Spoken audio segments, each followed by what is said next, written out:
தெய்வம் நீ என்று உணர் யூடியூப் சேனல் உங்களை அன்புடன் வரவேற்கிறது.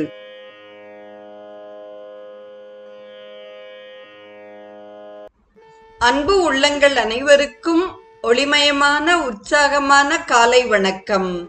செங்கதிர் தேவன் சிறந்த ஒளியினை தேர்கின்றோம், அவன் எங்கள் அறிவினை தூண்டி நடத்துக என்ற பகலவ பிரார்த்தனையுடன் இன்றைய நிகழ்வு உதயமாகிறது.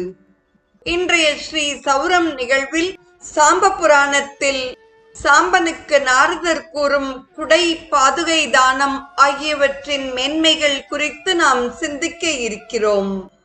குடை பாதுகைகளை தானம் செய்ய யார் எப்பொழுது ஆரம்பித்தார்கள், அதன் பயன் என்ன என்று சாம்பன் கேட்க நாரதர் இவ்வாறு கூறுகின்றார்.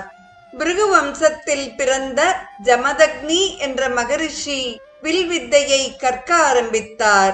அவர் வில்லில் வைத்து எரியும் அம்புகளை அவரது பத்தினியான ரேணுகா தேவி பொறுக்கிக் கொண்டு வந்து கொடுப்பாள். ஒரு சமயம் அவர் வேகமாக விடும்பொழுது அவள் ஓடி ஓடி கொண்டு வந்து கொடுத்தாள். அவரும் மகிழ்ச்சியின் மேலீட்டால் ஓயாது விட்டு கொண்டிருந்தார்.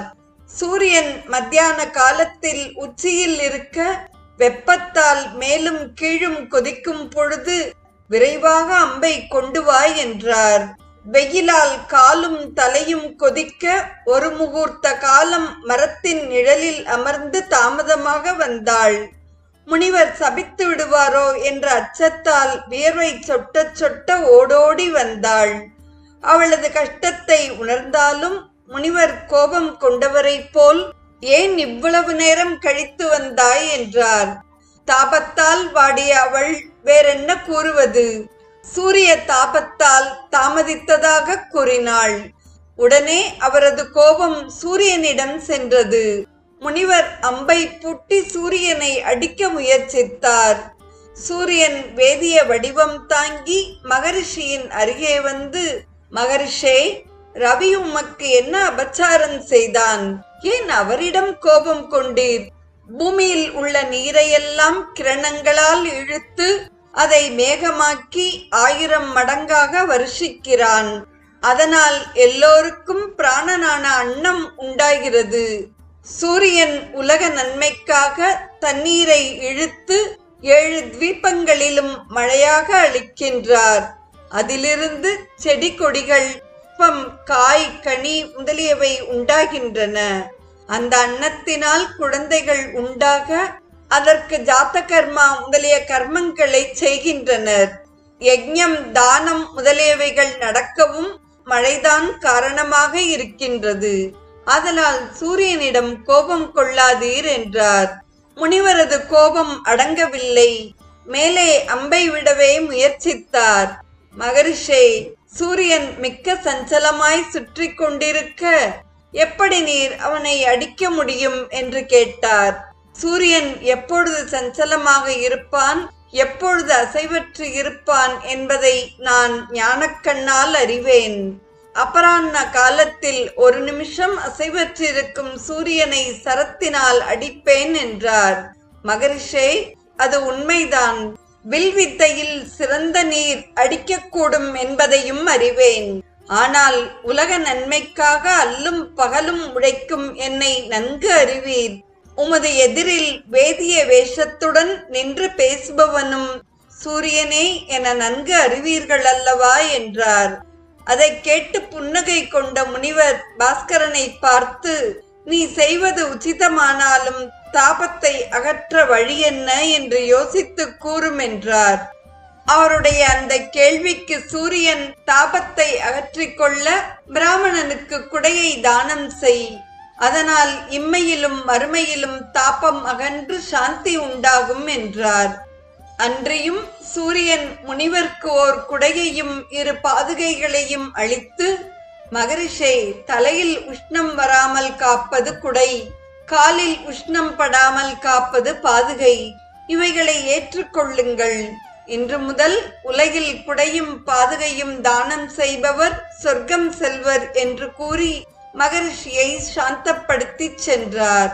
மேலும் நாரதர் இவ்வாறு கூறுகிறார். சூரியன் வடக்கு நோக்கி நகரும் அமாவாசை முடிந்த ஞாயிற்றுக்கிழமையும் சப்தமி திதியும் வரும் நாளில் நாம் விரதத்தை துவக்க வேண்டும்.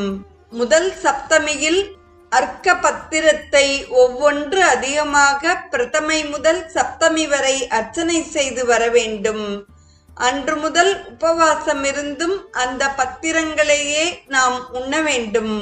அடுத்த மாதம் பிரதமை முதல் மரீச்ச பத்திரத்தை முதல் நாள் 1 மறுநாள் 2 இங்கனம் சப்தமியில் 8 பத்திரங்களை பக்ஷித்து உபவாசம் இருக்க வேண்டும். அடுத்த சப்தமியில் வேப்பிலையால் அதே போல் பூஜித்து அதையே உண்ணு உபவாசம் இருக்க வேண்டும். அடுத்த சப்தமியில் பழத்தை ஒவ்வொன்றாக அதிகமாக்கி பூஜித்து பின் உண்டு உபவாசம் இருத்தல் வேண்டும். அதற்கடுத்த சப்தமியில் பாகம் செய்யாத ஆகாரத்தை ஏற்க வேண்டும். அடுத்த சப்தமியில் எதையும் உண்ணாமல் வாயுவை மாத்திரம் நாம் உண்ண வேண்டும். இங்கனம் விரதம் செய்பவர் பாவம் அகன்று சுத்தமாவர். அர்க்கபத்திர சப்தமி செல்வத்தை தரும். மரீச்ச சப்தமி பிரியமானவருடன் சேர்க்கும். நிம்பபத்திர சப்தமி கோபங்களை அகற்றும். பழங்களை உண்ணும் சப்தமி புத்திர பாக்கியத்தை தரும். அனோதன சப்தமி தனதானியங்களை தரும். விஜய சப்தமி விஜயத்தை தரும். காமிகா சப்தமி சர்வ காமங்களையும் தரும். இங்கனம் விரதம் இருப்பவர் எல்லாவிதமான பாக்கியத்தையும் பெறுவார்கள். அவர்கள் குலத்தில் குருடனோ குஷ்டரோகியோ நபும்சகனோ அங்கம் குறைந்தவனோ ஏழையோ பிறக்க மாட்டான். விரதத்தில் ஏதேனும் தடை ஏற்பட்டால் 3 நாள் சுத்த உபவாசம் இருத்தல் வேண்டும். மறுபடியும் 7 சப்தமிகளில் உபவாசம் இருந்து பூஜை செய்ய வேண்டும். சூரியனை 16 உபச்சாரங்களால் நன்கு பூஜித்து சாதுக்களுக்கு அன்னதானம் செய்பவர் சூரியலோகத்தை அடைவர்.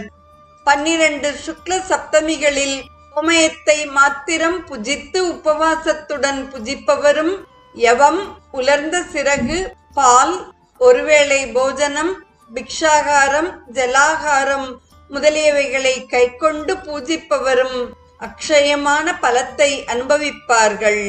சித்திரை மாதத்தில் விஷ்ணு, வைகாசியில் அர்யமா, ஆணியில் விவஸ்வான், ஆடியில் அம்சுமான், ஆவணியில் பர்ஜன்யன், புரட்டாசியில் வருணன், ஐப்பசியில் இந்திரன், கார்த்திகையில் தாதா, மார்கழியில் மித்திரன், தையில் பூஷா, மாசியில் பகன், பங்குனியில் துவஷ்டா இந்த பெயர்களை கொண்டு ஒவ்வொரு மாசமும் சுக்ல சப்தமியில் பூஜிக்க வேண்டும்.